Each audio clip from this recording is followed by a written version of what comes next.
luckily this is just rehearsal, hey, and then tomorrow I'll get it right. Oh, hello. Hi. What are you doing? What are they doing here? It's Friday. I have another day. I'm not ready. What day is it? Saturday. No, it's not Saturday. No, it's Friday. Is it really Saturday? Are you really here for the show?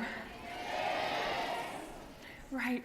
Sorry, I thought it was Friday. Hold on, let me do this again. Hello, welcome to my lab. I think it's Saturday, apparently, and you're here for my show. I should really be rehearsing, but I guess we'll just do it. It's very smoggy in here. Can you still see me?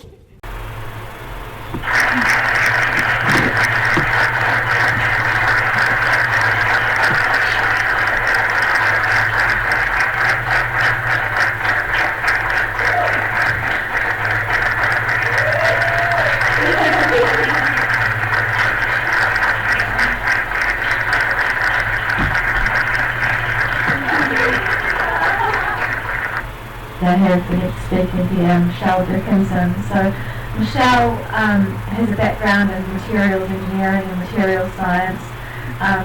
She's really moved on from her work in the scientific disciplines of the lab that she runs at the University of Auckland, and is stretching out around how we can connect science to the world through communications and education. She does fantastic work for Women in Science, otherwise known as Nanogirl, and really excited and welcome to the stage, Michelle. I'd like to ask you a question, and the question is, who is your favourite teacher? Just have a think back to your past. And there's usually no more than two that you can remember. Of the 30-something teachers you may have had in your life, there are usually one or two that stand out as your favourite. And they don't stand out as your favourite because it was your favourite subject, necessarily. Mine was an English teacher. I'm terrible at English. But he was passionate, he engaged, he made me love the subject. It wasn't about learning, it was about being. And typically, if you think back to your favourite teacher, it's about the emotional connection you have with that person and their love for their subject that connects you to the topic, whether or not you are good at that subject or not. And so I feel very passionately about how do we get our kids excited about the world and everything by being passionate teachers. And a teacher is just somebody who knows a little bit of something. I'm not talking about qualified teachers, I'm talking about everybody here who can pass on something to somebody else. Our neural connections are changing. In 1972, the average age that a child communicated with digital technology, and typically then it was television, was 4.5 years old. Today, the average age that our children interact with digital technology is 4 months old. We usually give our child an iPad from a very young age, and they learn to swipe. And I have seen toddlers swipe people because they're boring, because they have no concept that this swiping thing doesn't work on objects other than their iPad. So, what's going on here? So I've been doing a lot of studies, true story. You know how to toddler swipe, you know why they're doing it. So I'm really kind of interested in this, and there's this backlash on are we giving our kids too much digital technology, should we be concerned? Look, I think it's just happening, and I think that we have to deal with this. What we are seeing is it's changing the neural pathways to the brains of children. It's making them disseminate information very quickly. They're used to flashy lights and quick information, and they have a much shorter attention span. The correlation studies show that the more digital technology a child has up to the age of 5, the less attention span they have from the ages of 5 to 11. It's not necessarily a bad thing, it's only a bad thing because we teach things in an attentive way. We have our classroom set up to be our classes, whereas our kids have a 2-minute attention span before they need to move on to something else. And so our question is, are we teaching in a way that we're training our kids to learn? We now have this new neural pathway for our babies that we're growing up with, yet we teach in a very old style of way. So Nanogirl, I didn't pick that name. So I'm a nanotechnologist, and I've been doing quite a bit of public speaking, and what I found is that children weren't used to seeing somebody talk about science in the way that they understood. And they definitely weren't used to seeing a girl do that. And a lot of girls started writing to me. If I showed you the fan mail that Nanogirl gets, handwritten letters, she got an email yesterday that I sent out to the world. She has become a celebrity who's not involved in sport. So our kids want to grow up to be like a sport person, and we only give them celebrities that are either in music or sport, and they've never really had somebody outside of that box. And I realized that they were hungry for that. And Nanogirl it's ridiculous. I get kids send me like their birthday gifts. You know, I wasn't able to make it to their party, so they'll send me little treats and a bit of cake. Nanogirl gets way more mail than I do.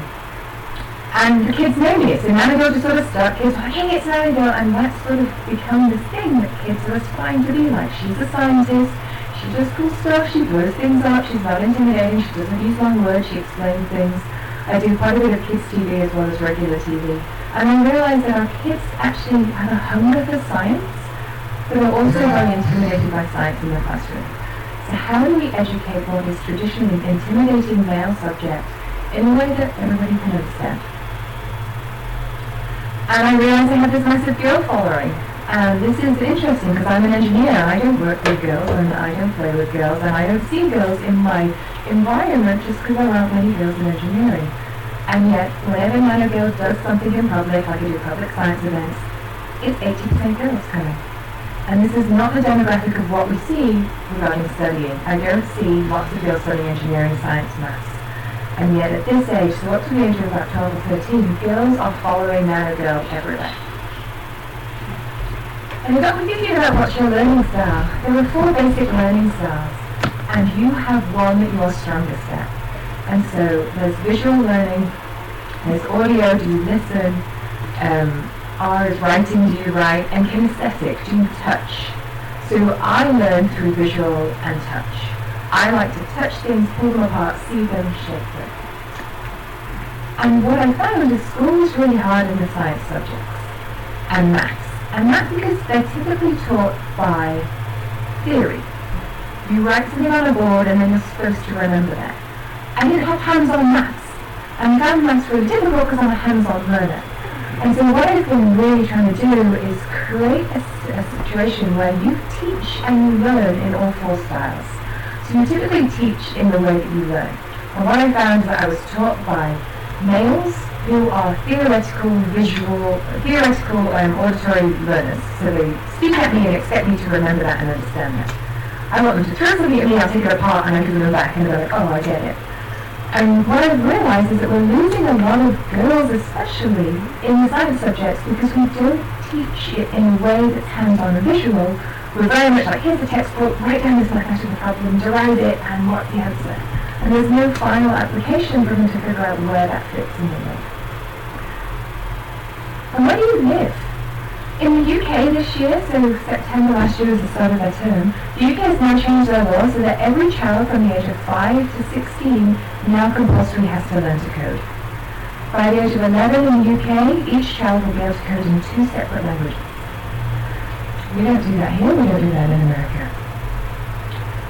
And we are growing up in a generation of kids who swipe right all the time, yet they can understand the technology, they don't know what's inside it. They can't code the system. I call it a generation who know how to read technology but don't know how to write technology. And so my concern is that a whole demographic of people, the whole of the UK, all these kids are now growing up being able to code in 2 languages by the age of 11, and we still don't have coding in our main curriculum, and it's definitely not compulsory. So when you live, it's going to have a big and make a big difference on what your skills are in the tech sector. And how much money do you have? This is a really good question, because the amount of money you have determines whether or not you have a computer at home. When you have a computer at home, it's much more likely that you're going to learn how to use computers than if you don't. So the demographic of where you live is really important. And I got really passionate about these because I didn't come from a home that was very well off, and I was very lucky that my dad bought me a computer that I totally destroyed and pulled apart, but I learned how it worked. And that gave me the hands-on learning skills that I've been able to use today. So I teach engineering at the University of Auckland. And my average class, and this is a very stereotypical picture, my average class is a white male who has come from a private school from an upper to middle class family. That is my demographic. I have 985 kids in my class. I call them kids, they're 18. And 985 engineers in my class, of which the majority are like this. Now, there are some exceptions. We do have some girls, we do have some minorities. But I'm not seeing these faces change. I'm not seeing this equality come out. I'm seeing the same proportions coming again and again. And this really concerns me. And what else concerns me is the fact that to be an engineer now in my faculty, it's harder to get in academically than medicine and law. So we're only bringing in the brightest. The brightest being those who can pass an exam really well. And again, we've seen that those who pass exams very well come from schools that train you on how to pass an exam.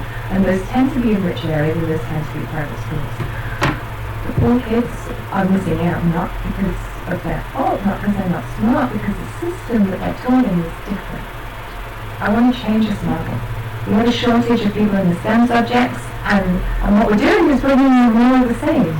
What I want to do is diversify this platform.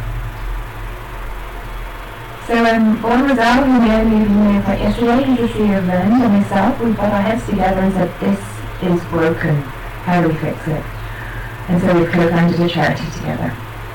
And we both have very unique but different backgrounds in that we both come from very poor families, and at the age of 8 or 9, both of our parents said, here's a computer.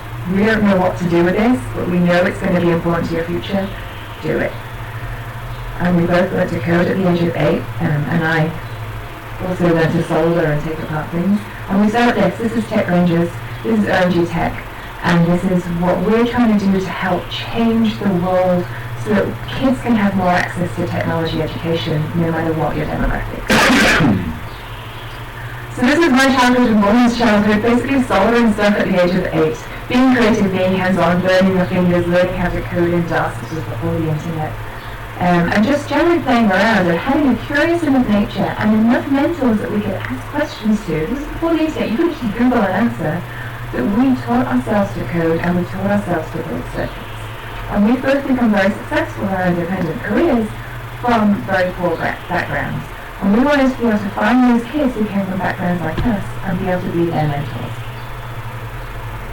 So how do we run it? We run workshops. They last for one day. They're usually all day on a Saturday. And each of our workshops is crowdfunded. So those of you who are here yesterday saw Anna give her talk. We run ours through her Pledge Me campaign. And typically a workshop costs about $2,000, and we ask the public for money. 50% of our places, we usually have 80 students in a workshop, are funded by the public, and 50% are funded by people who can afford it. What that means is that we have a demographic of 80 kids, of which 50% come from very poor backgrounds, and 50% are able to afford to learn how to do this. We're also on Pledge Me for a one-for-one. So if you are paying for a child to come, you can also buy a child for an underprivileged child to come to that same workshop too. Our tickets are like $50. So for both kids. So it's not very expensive. We're all run by volunteers.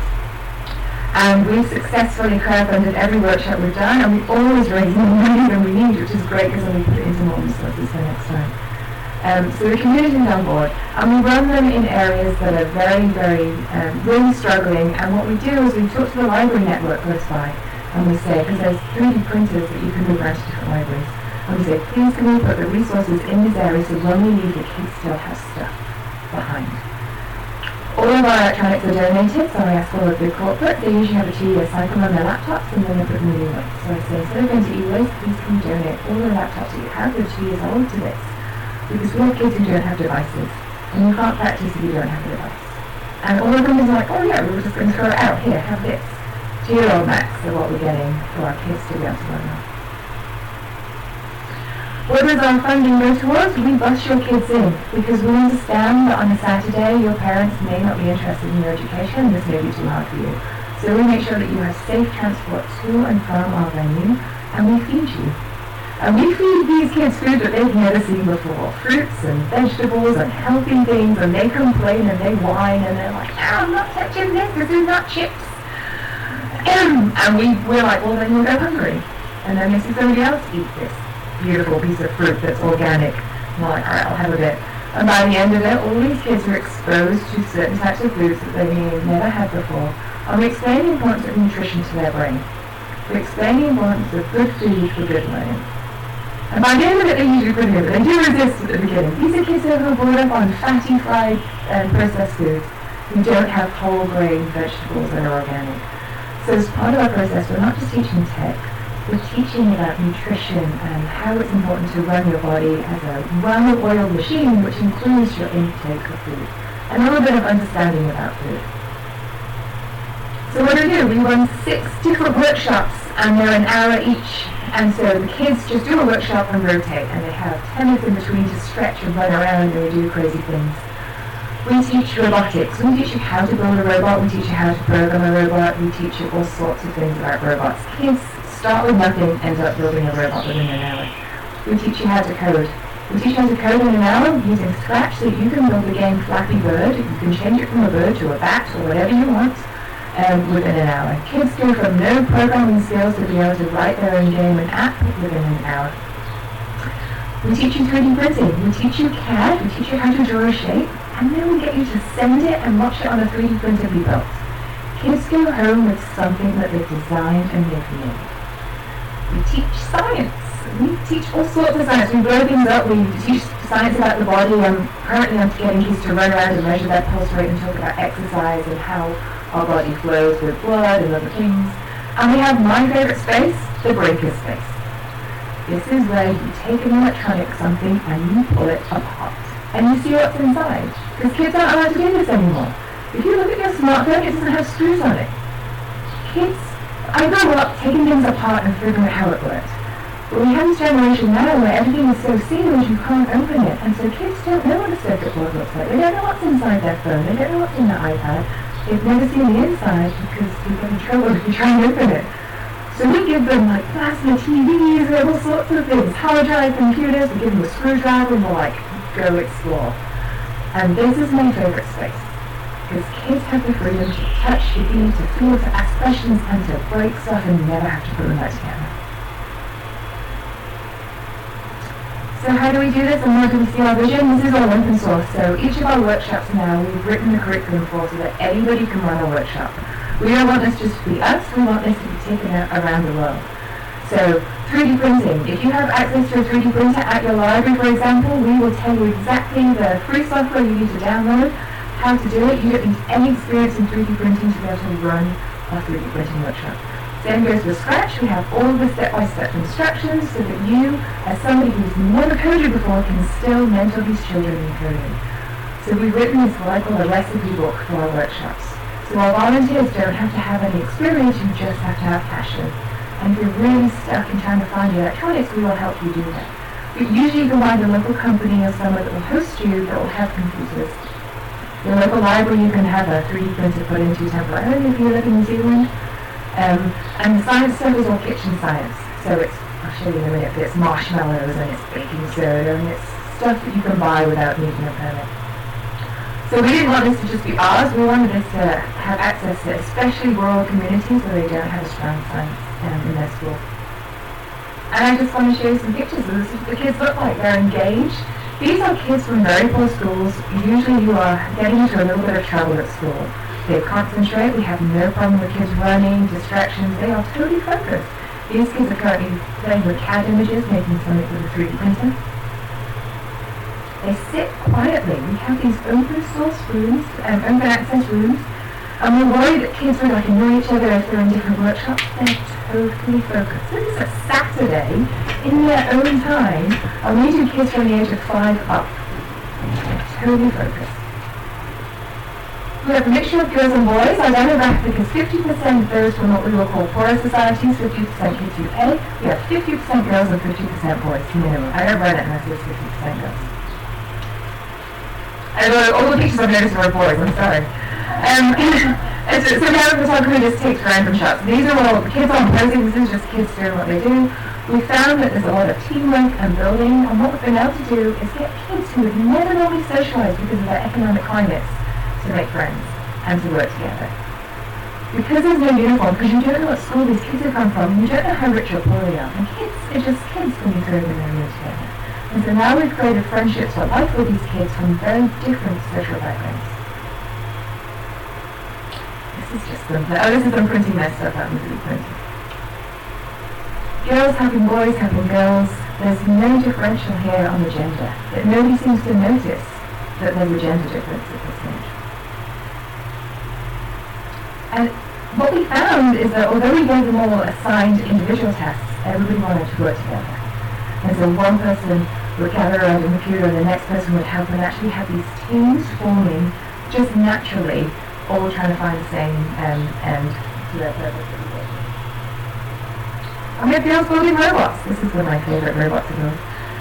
Girls fascinated with building robots, girls gathering together, girls actually taking over because they have a bit more of a concentration span and they're really good with some of the little finer details. And girls telling the boys what to do, which I love, because I don't get to see this in my job usually. So this is a TV, and everybody's taking out of school and they're all working together to try and disassemble this as nicely and neatly as possible, because they think we're going to make them put them back together. We don't, but we make them take out the circuits, we make them understand how their TV works at home. They now understand there's LEDs in there, they understand there's circuits in there, and they've never seen the inside of a television before. And as an engineer, people might want to know, what do you build? As an engineer, I build marshmallow catapults. You want to take kitchen stuff, this is wood skewers, marshmallows, rubber band, and a plastic spoon. And we use engineering principles to make a marshmallow catapult, and then at the end of the day, I sit at one end of the room, and the goal is who can get a marshmallow fired into my mouth wins. I've never been hit by a marshmallow so many times in my life. But this is engineering. We're thinking outside the box. We're building, we're constructing, we're making, and we're eating, all at the same time. And then we just throw stuff at each other. Girls, boys, every age are learning to interact together. And we survey the kids before and after. So the kids usually that we survey have no technology at home, no interaction with technology. And we get quotes like, I thought only rich kids could be computer programmers, but now I see I can be one too. That one always makes me cry. My dad was a truck driver, so I thought that's all I could ever be. But now I want to do something different. I never knew learning could be fun. And that just goes down to those teachers who don't, who don't like a subject because of the teacher sometimes, not because of the subject. I learned that just because I'm not good at tests doesn't mean I'm not smart. And this is where we promote kinesthetic learning. Tests assess one way that the brain works, but actually, if you're a hands-on learner, that's okay too. We just have an assessment system that doesn't always recognize how good that is. I learned that science is for girls too. In one workshop, we have totally changed the mindset of some of these kids from these really poor areas to just think outside the box and have hope that they can do something different. That's OMG Tech, that's what we're doing, and I hope you'd all like to join us. Thank you.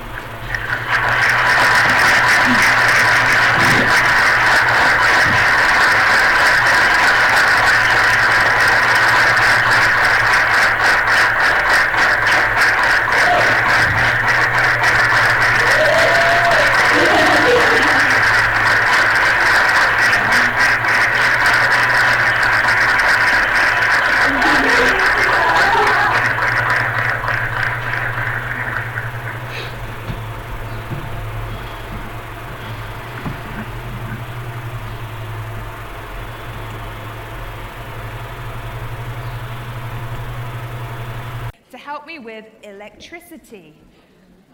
I can't see. I have some volunteers here who are helping me pick one. Oh, hello, you look like, hi, come on up, come on up, come on up. Please help me with my electricity experiment. What is your name? Ruby, come on in. Welcome to the lab. Say hi to Ruby. So, Ruby, do you have any electricity in you? You're not sure? Well, I'm going to do something here. I'm going to give you this technical device. This is a balloon. And you see, electricity is just the flow of electrons. So what we're going to do is flow your electrons. And we're going to flow them by, I'm going to give you this device. This is a balloon. What we're going to do, so inside an atom, now we're all made up of atoms. Atoms are making up everything in here. Atoms have a nucleus in the middle with a proton, which is positive, and spinny electrons on the outside, which are negative, and it's those electrons that carry electricity. We're going to take your electrons, and we're going to stick them to that balloon. You know how we're going to do it? We're going to rub it on your head. Off you go. Harder, faster. Keep going. Keep going. So as Ruby is doing this, she is transferring all the electrons from her hair to the balloon. I'll help you here. And so all those electrons are jumping onto the balloon. Now I have a balloon full of electrons. And Ruby's hair, as you can see, has just created a new fashion trend here. We'll call it the sticky up fashion trend. Ruby's hair is now just full of protons without the electrons, because the electrons have gone to the balloon, and so they're all positive, and opposites attract, but likes repel. So all her hair is trying to stay away from other hairs, because all of the electrons are now on the balloon. I'm going to make you keep your hair like that while we move on to the next experiment. So that's great, but transferring electricity to a balloon, this is static electricity, is not ideal. Can I get you to stand on that mat, please? So the next thing you can do is actually create electrons in your body. I'm going to make you scrape your feet like this. And while she does that, instead of rubbing her hair, she's now rubbing her feet on a mat.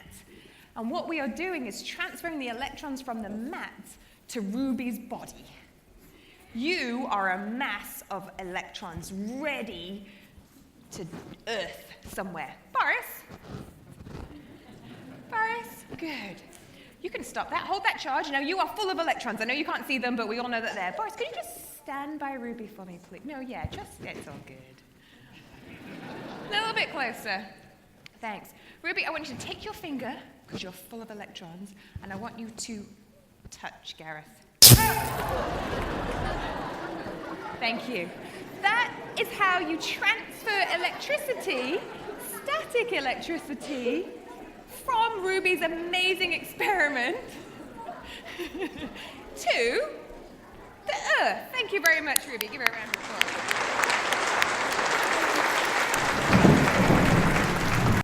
Now, I like white fluffy clouds, so I thought that we should make one. We're going to make a cloud together today. Hi, what is your name? Stella, come and help me. Have you ever made a cloud before? No. Have any of you made a cloud before? A few of you. Okay, we're going to do this together. Now, before we do that, I'm going to have to explain to you how clouds are made. So clouds are made by a change in pressure. We call it Bernoulli's principle. Okay, Stella, I'm going to put you in charge of this technical device. Do you know what this is? Hairdryer. Okay, you think you manage this? You think you turn that on for me?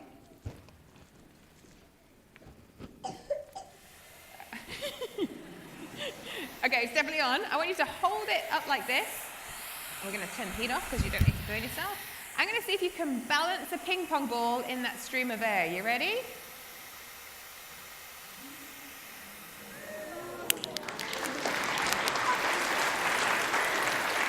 Now, ever so gently, start to tilt the hairdryer and see if you can keep it levitating.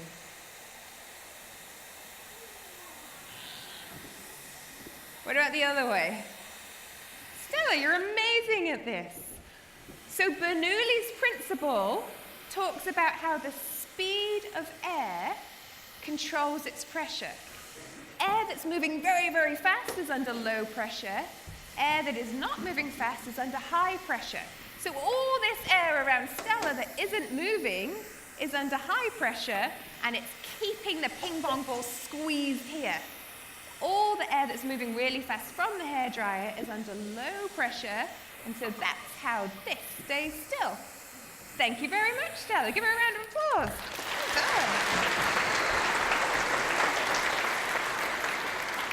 So Bernoulli's principle is how aeroplanes stay in the sky. How many times have you been on a plane and been like, I just don't understand how this massive piece of metal is flying? I know, right? It's Bernoulli's principle. So the wing of an aircraft is designed so that it goes really fast over the top of the wing, low pressure, really slow under the bottom of the wing, high pressure, and so it lifts, just like the ping pong ball levitates. It's the same thing while your plane stays in the sky. So that's how clouds are made. It's changes in pressure. If you talk to your weatherman, he'll say, oh, it's a high pressure day. No clouds are going to come on that day. If it's a low pressure day, lots of clouds. So for my next experiment, I'm going to need another helper. What is your name? Oscar or Austin?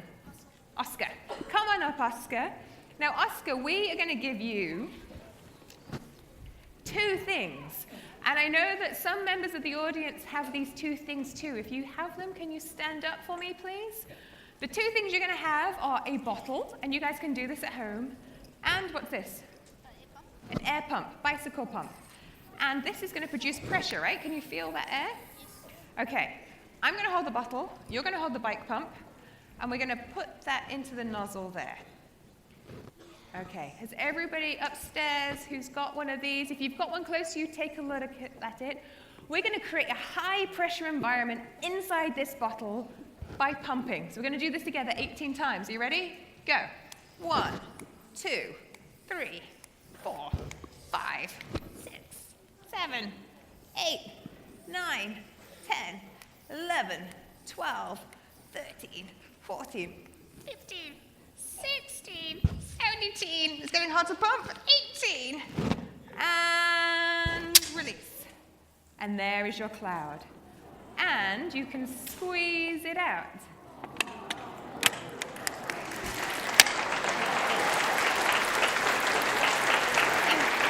Thank you, I'll see you take that. So for this net experiment, we are going to take air, we're going to put it under pressure, and we're going to see if we can knock some things over with it. Hello, what is your name? I'm Richard. Richard? Hannah. Richard and Hannah, have you ever fired air before? As a weapon? Stay there. I'm going to hand you your weapons of choice. There's yours. And there's yours. Do you know what this is? This is an airzuka. And this is going to take air, and it's going to create a vortex. And I will tell you what a vortex is soon. It's the wrong way around. You're going to fire it yourself. You want to turn it that way. Thank you.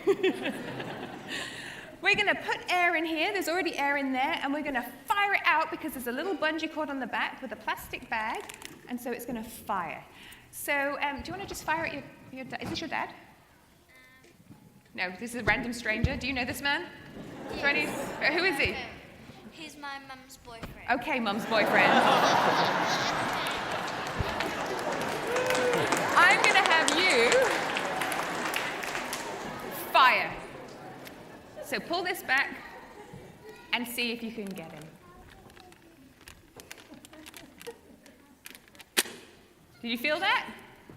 We might need the sight up. Hold on. All right. Try again.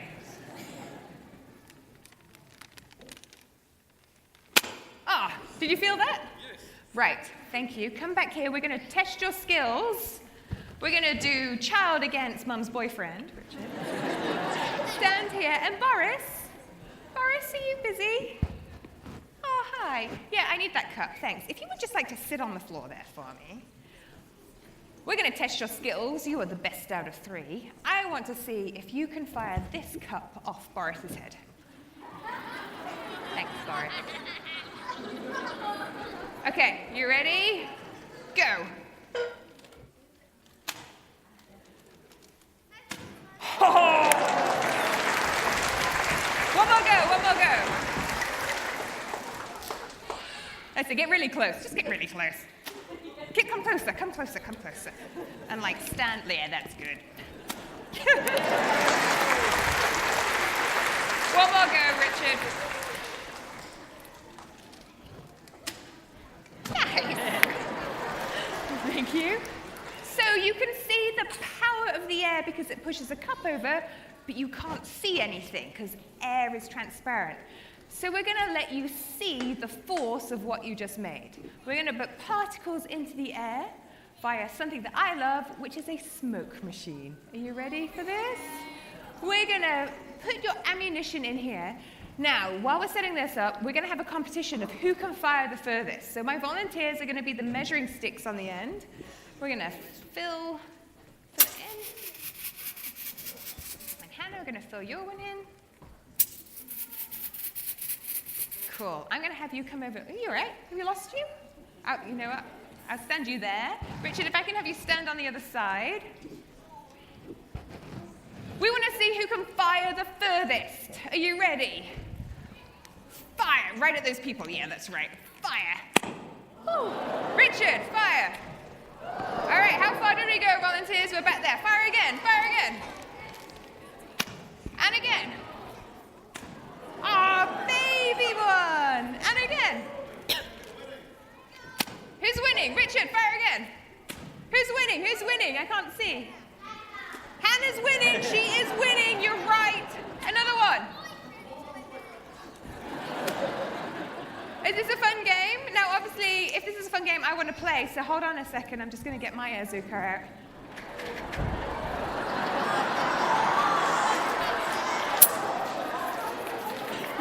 I didn't say we had to play fair, did I? So let's see how far this can go. I'm going to need both of your help here to hold this down. Can you both help me lean on here? Push this down as far as you can. Are you ready? 3, 2, 1.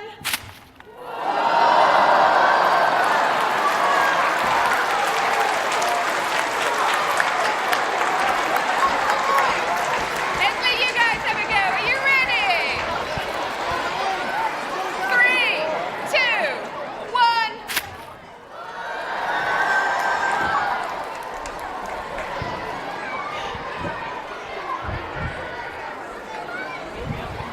So what you should be able to see, thank you very much, you can keep your Azukas if you want. What you should be able to see is what looks like a donut. So the vortex of air is coming out fast in the middle, but it's trapped here on the outside, so it has to go under that lip and out. And that causes the air to spin. And when air is spinning, it's very stable, and it creates this donut, or this torus shape, which you can see as a spinning wheel.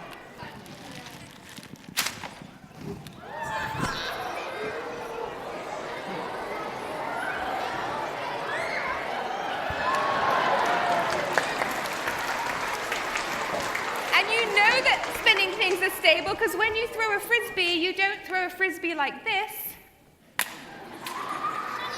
You throw a frisbee so it spins, because when it spins, it flies better, and when you spin the air, you have a stable air vortex. And that is the power of pressure. We're going to start with the type of balloon that we blow up with just our mouth. So just a standard balloon. What do you think will happen if I put a flame underneath it? It'll pop, right? Okay. It will blow up.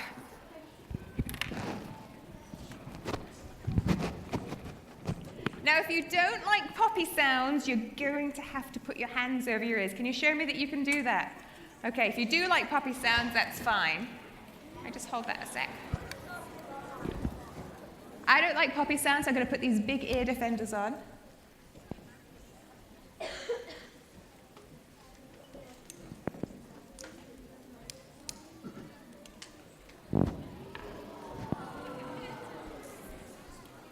So, first of all, I'm going to try and put the flame close to a balloon that we've just blown up with our mouths. Just what's in our lungs. 3, 2, 1.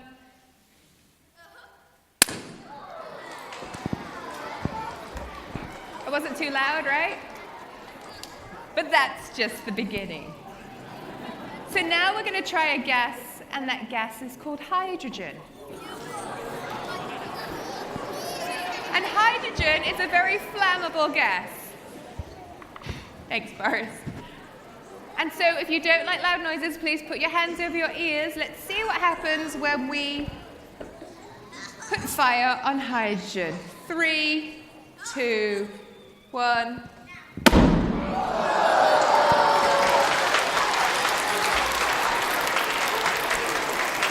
But you know me, we're not done yet. So that was hydrogen.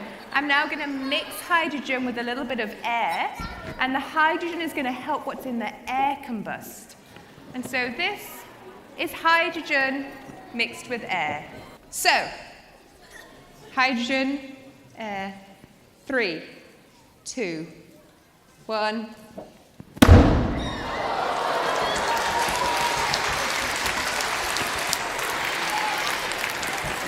But there's more.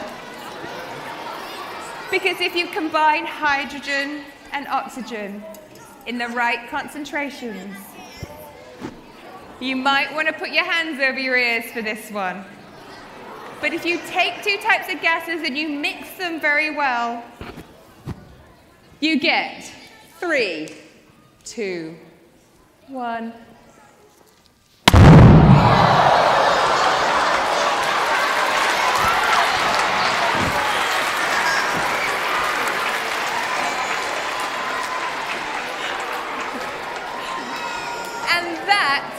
Is the power of gas. So,